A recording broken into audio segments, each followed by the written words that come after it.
Hello and welcome back to the Gloves Off, Helmets On podcast. Now, we've had our testing, so we thought we were going to come to you with a video. Who really is the strongest driver lineup and who is the weakest driver lineup? So we've obviously, after testing, we've had a little bit more information on the matter. So we're basically just going to be ranking the teams from what we've seen so far now. Yeah. As we sort of have that rough idea as to what everyone's looking like, where the cars, where the team and the drivers are at. So, but we're going off multiple things. We're going off the actual ability, their marketability, and that's probably it really. Just them two. And for like old drivers, like the previous career and stuff like that. Yeah. Also, this is how we're going to rank. So the order we give you today is how we're going to rank in our race rankings. So from 10th to 1st. So every teammate is going to be together, and we're going to go through the teams all the way up to the top. So just to keep it easy for when we do race rankings in the season, just keeps them obviously all together and makes it easier for us and everyone to like listen to. Yeah. Number 10. Would you like to go for it? So our 10th place team is the Racing Bulls. So Racing Bulls consists of Yuki Tsunoda and Isaac Hadjar. The weakest F1 driver lineup. Yeah. Why? Doesn't necessarily mean like they're gonna be the worst on the grid, like team wise or whatever, but car performance and stuff. But I just don't think that they're a very good pairing. At the moment, that is anyway. Like, we haven't really seen anything that stands out for Isaac Hadjar, which sounds really mean. And I feel like Tsunoda hit his peak, and, you know, obviously with the circumstances that happened with Red Bull last season about him not getting the seat, I just think surely, naturally, you're going to sort of lose that love for the sport a little bit. Probably, yeah, he probably has. And he'll be looking for an out in the team, definitely. Yeah. So team morale from the get-go, from Tsunoda's side, isn't going to be the best. And because they're like the Red Bull like junior team, so to speak, I think that no one really cares about like their team, and they don't really ever. Have you ever heard about Racing Bulls talk about trying to go for a championship at some point? It doesn't seem. Yeah, it doesn't seem like their priority. You've got like your Alpine, your Haas, your Sauber / Audi. They're all long-term plans to get to the top. Whereas Racing Bulls, literally, like I don't think you know what I mean. They can't really beat Red Bull because then it defeats the point. Yeah. So I think that in that sense, that just kind of makes them a bit of a pointless team. Just dare to say. And realistically, they're always going to be that because, like you've just said, they're never going to come up against Red Bull because that's not what Red Bull want for them. It's the junior team, so to speak. They should be called like Max Verstappen's future teammate, like F1 team, because that's what they are. They just who's going to, you know, you come in and you do if you do well, you get the Red Bull seat. The car as well after testing. Nothing's really standing out for me, you know, like they're not the fastest, they're just sort of average. Doesn't seem like anything's changed for them, Yeah, I know, so I think we're going to have a pretty standard year for Racing Bulls, nothing really too exciting or interesting coming from them, performance-wise. They've definitely, obviously, having Daniel Ricciardo majority of last season, he's a very marketable person. They've also now lost him and replaced with Hadjar, which, I mean... Media-wise as well, at the moment, Red Bull just aren't doing themselves any favours. Like, with Christian Horner, Red Bull going sort of in decline, and then Racing Bulls being hand in hand, you know, the second seat scandal and stuff like that. It just looks bad for the Red Bull name as well. So, in the media, it won't necessarily be perceived in a very positive way, I don't think, over the next couple of years. So that's why I think Racing Bulls are by far our 10th best like lineup, really. 9th is Haas with Esteban Ocon and Oliver Bowman. Now this was quite a hard what's the word? A hard decision. Hard 9th. Yeah, a hard 9th because the competition is high.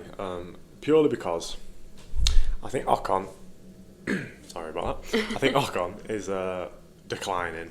And I know like age wise he's 29, he shouldn't be he should be in the peak of his powers. But just seems like at the end of last season he just had a bad season. Of course he had that Brazil podium, but excluding that he had a pretty awful season. And the season before, beaten by Gasly as well, so twice in a row. Been kicked out of like the team that he's been in for so long, really. Yeah. Obviously, this could rejuvenate him going to Haas, and I think it will, being a team leader at Haas. But still, I don't think he's. I think he's getting worse. Yeah. And I think he's coming to the end of his his Peak good stint. kind of thing, yeah. He's going downhill a bit, and. I wouldn't say he's one of the most popular. It seems actually most drivers dislike him. And most people dislike him. Me personally, I like him. I think he's a good guy. But a lot of people don't really care for Ocon. The same they do with your other midfield drivers like your Gaslys and your Hulkenbergs. They don't care as much for Ocon. So yeah, I think Ocon as a team leader is not like a very popular guy, and I don't think he's one of the best drivers. Now, Behrman, I think does help him a little bit. Obviously, quite an exciting rookie for a lot of people. A lot of people are looking forward to see how he performs. Yeah. Obviously, a UK driver, which is always nice to see. And yeah, very much talked about and very anticipated. So I think he definitely.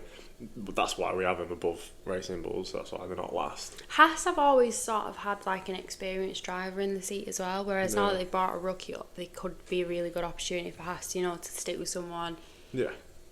Ollie Behrman might grow with the team. You don't know what's going to happen, but I think he's definitely going to bring some good assets to Haas, especially now that they're sort of on the rise as well. And we should say, we haven't judged this even 1% off car performance, but otherwise Haas would be higher because obviously. They seem to have a pretty decent car. It is purely on the marketability and the ability of the drivers and just what's going on in the world of F1. No, the car performance doesn't count for this. So that's why we have Ocon in ninth place. Yeah, Ocon and Behrman in ninth. Anything you want to add to Behrman or Ocon? No, we pretty much covered it all. All right, 8th. So our 8th place is Alpine with Pierre Gasly and Jack Doohan, otherwise known as Colapinto. Yeah. Because that's what's going to happen. Now, the thing with obviously Alpine, they will be last if it weren't for Gasly. Gasly literally is carries his popularity, his marketability, and definitely his ability is carrying this team to 8th on our list because Jack Doohan. It's just sad. I don't really know what to say about it anymore. It is just a shame. Yeah. His career, to me, from what I've seen, it seems over already, and we haven't even started yet. We've done a bit of testing. It's not looking good for him.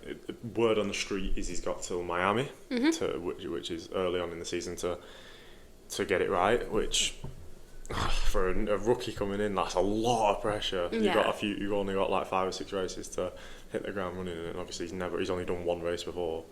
It's a lot of pressure, and I don't think he'll rise to it, sadly. But, yeah. So that is why they're in 8th place. I think Alpine as a whole are a very well respected team. I think they are really good in the midfield. Obviously Gasly, like we said, carries, he's amazing. And I think everyone sort of understands that and has a lot of respect for Gasly because I think time and time again he's showed up. He's a really talented driver. He's done a lot for Alpine. And obviously he's with them again for a couple of... When does his contract run out? Under 26 maybe? Yeah, so they've got him for another couple of years. Or is it under 25? I think it's under 26. Yeah. So I think that they're quite well liked now for going into 2025, and I've got high hopes of them together. Yeah. But obviously, like you said, Jack Doohan probably isn't going to be here for a very long time, which is unfortunate. Which is probably why they are 8th place because it looks bad. Yeah, it does. And obviously, it's tight anyway because all of the teams, apart from Racing Bulls, really have quite a good driver lineup. You would say. So it's obviously tight, but yeah, we've gone Alpine 8th, and that's why. 7th is the Sauber, Hulkenberg and Bortoleto. Now, can I also add that the car for this year, I'm watching it in testing, I actually really like it. It looks beautiful. I used to call it the bogey car last season, but now it's they've done something nice in the colour. Yeah, they've got an awkward colour and they've pulled it off. Yeah, well, thanks for that. Yeah, that's why they're my 7th. Yeah, so Hulkenberg, obviously, we love Hulkenberg. Everyone loves Hulkenberg. We personally think he's the best. If Alonso wasn't the grid dad, Hulkenberg. Yeah, exactly. And obviously, everyone wants. No one really dislikes Hulkenberg, and if you do, you're a weirdo. Yeah. So him with obviously a move to Sauber, exciting for Sauber and probably for him to see what they do with Audi. But yeah, we just think Hulkenberg's a very, very strong driver, especially in a car like that. He will thrive. These kind of cars is where Hulkenberg is the best. Basically, the slow cars, Hulkenberg really brings the best out of them and exceeds what they expect. Yeah, career-wise as well, I think Hulkenberg moving to Sauber was a really, really good move because obviously you've sort of seen him time and time again in the midfield. But I think with him going to Sauber in the years that they're going to switch to Audi, I think it opens up a really, really good opportunity for him to get them going. Yeah. You know, continue his reputation for being a solid driver. Because if he gets Audi into a good position before he retires, that looks really good. And then he leaves. Yeah, when he retires, Audi could be on the rise, could which would be pretty huge. decent. And that's what you want for sort of new teams like Sauber themselves being pretty recent. You know, it looks good when you get a good driver. It's what you really need to sort of build up your respect and your reputation in F1. Yeah. No, and it's huge. Boss Leto, probably my favourite rookie. Me too. This is the thing, like, both of these drivers are like really marketable and really talented for this team, which is obviously why they just edge Gasly and Haas and whatever. Notoriously as well, Brazilian drivers. Everyone loves a Brazilian driver. Rep. Yeah, it's cool. There's definitely just something about him, and obviously winning F3 and F2 back to back, a lot of hype around this man, and they should be. So and obviously, like I said, he's Brazilian. They were great. Hulkenberg and Bortoleto is a really, really good lineup. Yeah, if I could pick my teammate to someone who's going to help me and like sort of ease my way into F1, Hulkenberg is amazing for a rookie. Exactly. Yeah, you're going to learn so much from him. Bortoleto will pick a lot up because I think Bortoleto, he seems like the kind of guy that wants to pick things up. He's not going into it arrogant thinking, I'm going to beat Hulkenberg. He seems really respectful that way. Which is the best thing you can do. Respecting his at rivals or whatever. If he's going to appreciate Hulkenberg for who he is and not think, I'm just going to beat him or whatever, that's going to help him massively for learning. And like you said, learning off Hulkenberg is one of the best drivers to learn off, I would say. And who knows, obviously, if them two stay with this team for a long time, for the next 2 or 3 years, when Hulkenberg does retire and Bortoleto takes it over at Audi, who knows if it could be big things for him. So yeah, I have a lot of hope for this team and this driver lineup. I can't wait to see them together this year and see where they compare to each other really over the course of the season. So yeah, that's our number 7. So 6 is Aston Martin with Fernando Alonso and Lance Stroll. Not really much to say on this one, is there? Alonso is the reason they are 6th. Yeah. Stroll is probably worse than doing. The Aston Martin name as well, like, carries a lot of that sort of marketability and that respect and reputation on the grid because it's a big name. Yeah, James Bond, all that. Big car. Manufacturer. Manufacturer name. I personally love Aston Martins and think everyone also does as well. Yeah, and obviously Alonso, huge name in F1, and a huge talent in F1 still. So yeah, had he had a better teammate, he could literally be number 1. But Stroll genuinely, I mean, he's dragging this team down on the list, and he's dragging the team down in real life, and he just is. Yeah. Hopefully he'll wake up in the morning in Australia and think, you know what? Back. Let's have a good qualifying session. First one back. Who knows, man? We say this every year though. It looks like Stroll might have revamped himself. He does so well, and then he lets himself go again with so much stupid. Yeah, he'll probably have like 2 or 3 good races this season, and then that'll be him again for the rest of the year. He'll have another 20 bad ones. Yeah. Yeah, Lance Stroll's stock is on the ground. In fact, it's in the ground, whereas Alonso's is very high. So I think they're lucky to get 6th on this list, to be fair, because there's a lot of hype around the teams below them. So Alonso is still somehow in his prime as well. There's a big sort of legacy behind Alonso and the driver that he is, and I think that is what you want driving for a team. Like, he looks good, it sounds good. You're on for a good season when you've got him because you know that he's going to deliver. Yeah, so that is the reason I think they deserve 6th. Yeah. All right, number 5 now. This could be controversial for some of you folks at home. Yeah. But, it was a close one between 5th and 4th. Red Bull.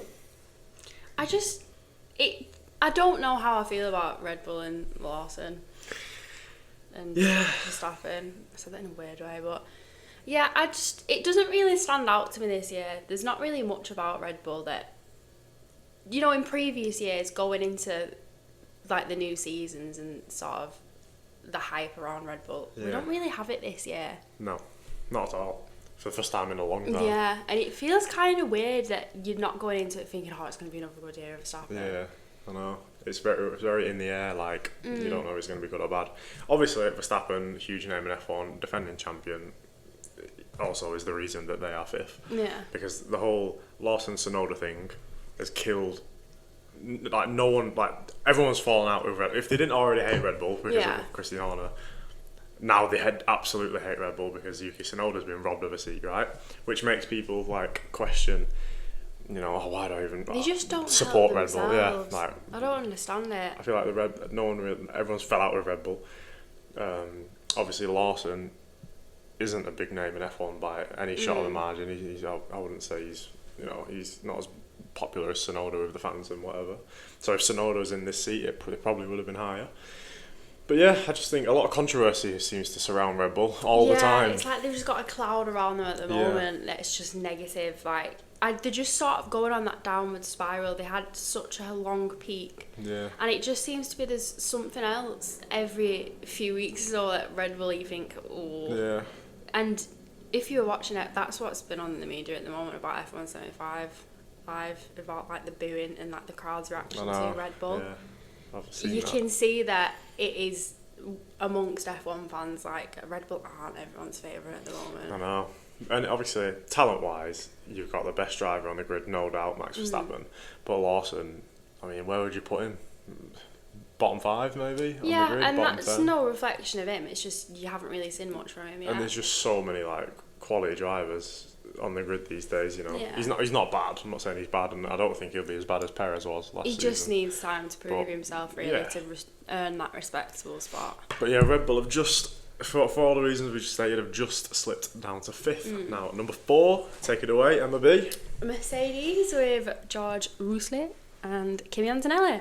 Bruce Lee. They're my favourite. I'd say more or less my favourites. After going into testing. next year. Yeah, I'm really happy with the position that they're in. Yeah. Like, I love Mercedes anyway and George Russell, and I think they're onto big things. They've got, again, one of the most hyped rookies, who they've both in testing though, like you just said, they perform like it seems like it's a really good testing for Mercedes. Yeah. Give us a lot of hope, hasn't it? Yeah. For George Russell's season going into this. And it's very like, what's the word?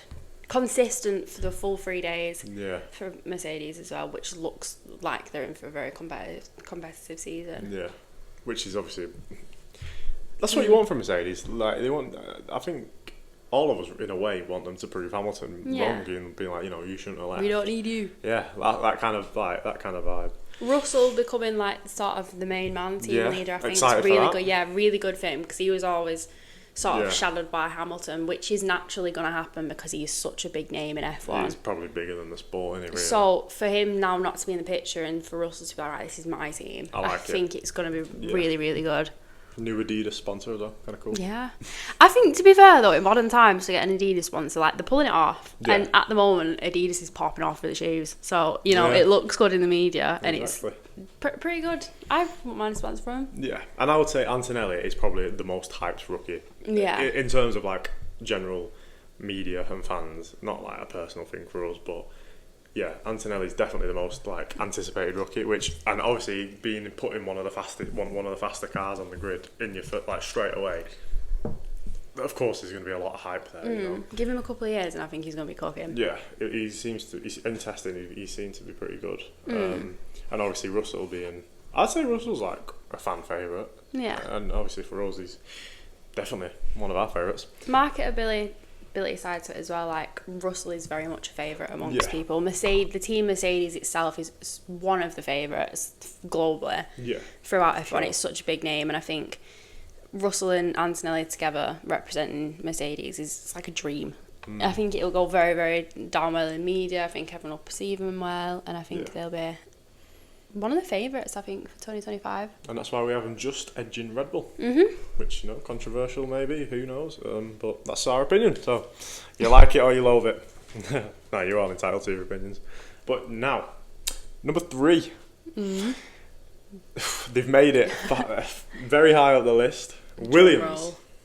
Right, now, car performance, remember, doesn't equate to this. Hence, Williams will be a lot lower down if that was the case. Carlos Sainz, Alex Albon. Now, I think, to be fair, I think this is quite an obvious one in terms of everyone loves Carlos Sainz. Everyone loves Alex Albon. Carlos Sainz, extremely talented driver, one of the best on the grid, can't deny that. And another big name in F1. A huge name in F1. Alex Albon, I think he's good. I think people. He's been here for a while. He's proven underrated himself. driver. I think. I feel like people don't appreciate how good he actually, on his day, how good he can really be, and he is really good. Obviously, he had that Red Bull stint, which really tainted his career, but since then he has been really good with Williams.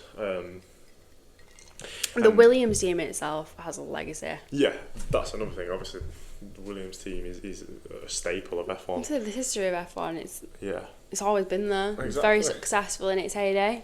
Yeah. And they're wanting to get back to that, evidently. With the right lineup now. Yeah. So, in terms of talent-wise, actual performance, I would say, genuinely, they are one of the best. Yeah, they've got 2 really solid drivers. Yeah. And for I'm a team very like that excited. to have 2 drivers of this calibre, very impressive.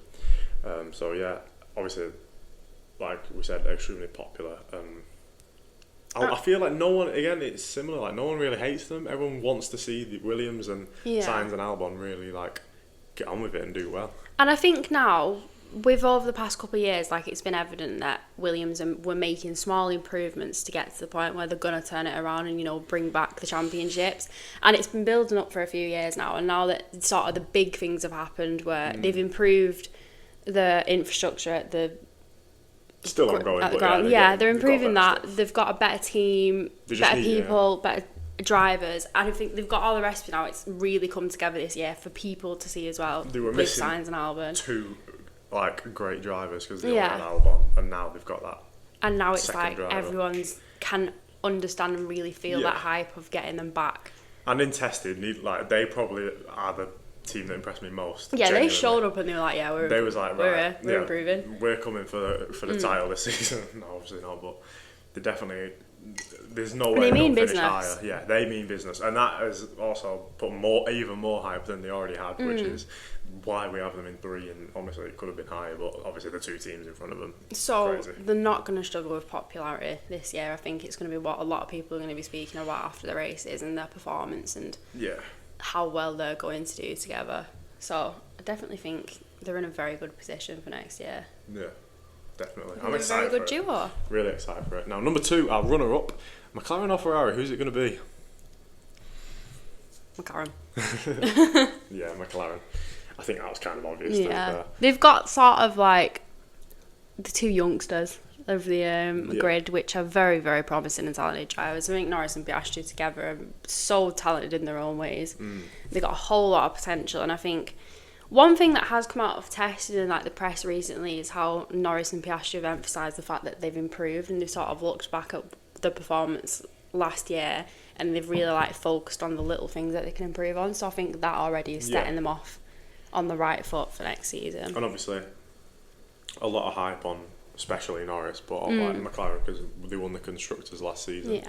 Obviously Norris at some point looked like he really had a chance of winning the title towards the end of the season. Obviously Vegas kind of swapped that, but before that it looked like he's got half a chance here, which then put a lot of excitement on has Norris got the potential to do this, start of the season, give him the car, can he do it? Piastri winning his first couple of races in his second season, very impressive. Obviously they're both, like I said, so young and there's so much more to get out of these 2, especially Piastri. Yeah, the McLaren car as well, the position that it's in at the moment, it's an engineer's dream.